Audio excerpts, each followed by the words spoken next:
Assalamualaikum warahmatullahi wabarakatuh. Perkenalkan, nama saya Ardiansyah, NIM J1B019068.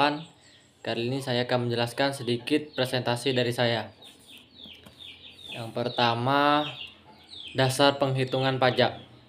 Dasar pengenaan pajak atau DPP merupakan harga jual, nilai ekspor atau impor, penggantian atau nilai yang dipakai sebagai dasar dari perhitungan besarnya pajak yang terutang.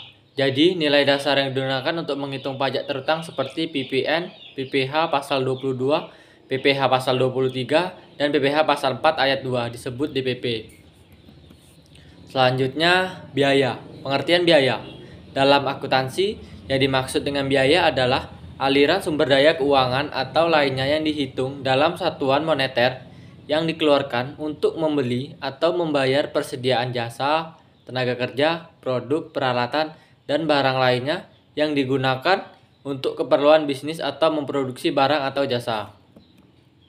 Selanjutnya, biaya-biaya yang dapat dikurangkan dari penghasilan bruto. Yang pertama ada biaya bahan pembelian, bunga sewa dan royalti, biaya perjalanan, biaya pengolahan limbah, dan premi asuransi. Itulah tadi biaya-biaya yang dapat dikurangkan dari penghasilan bruto. Selanjutnya, kebalikan darinya, biaya-biaya yang tidak dapat dikurangkan dari penghasilan bruto. Pertama ada pembagian laba, kemudian biaya yang dibebankan, pemupukan dana cadangan, premi asuransi kesehatan, harta yang dihibahkan, dan pajak penghasilan. Selanjutnya, PTKP. Penghasilan tidak kena pajak atau PTKP merupakan besaran dari penghasilan yang tidak dikenakan. Artinya, seseorang tidak perlu membayar pajak apabila gaji bulanan tidak mencapai ketentuan PTKP.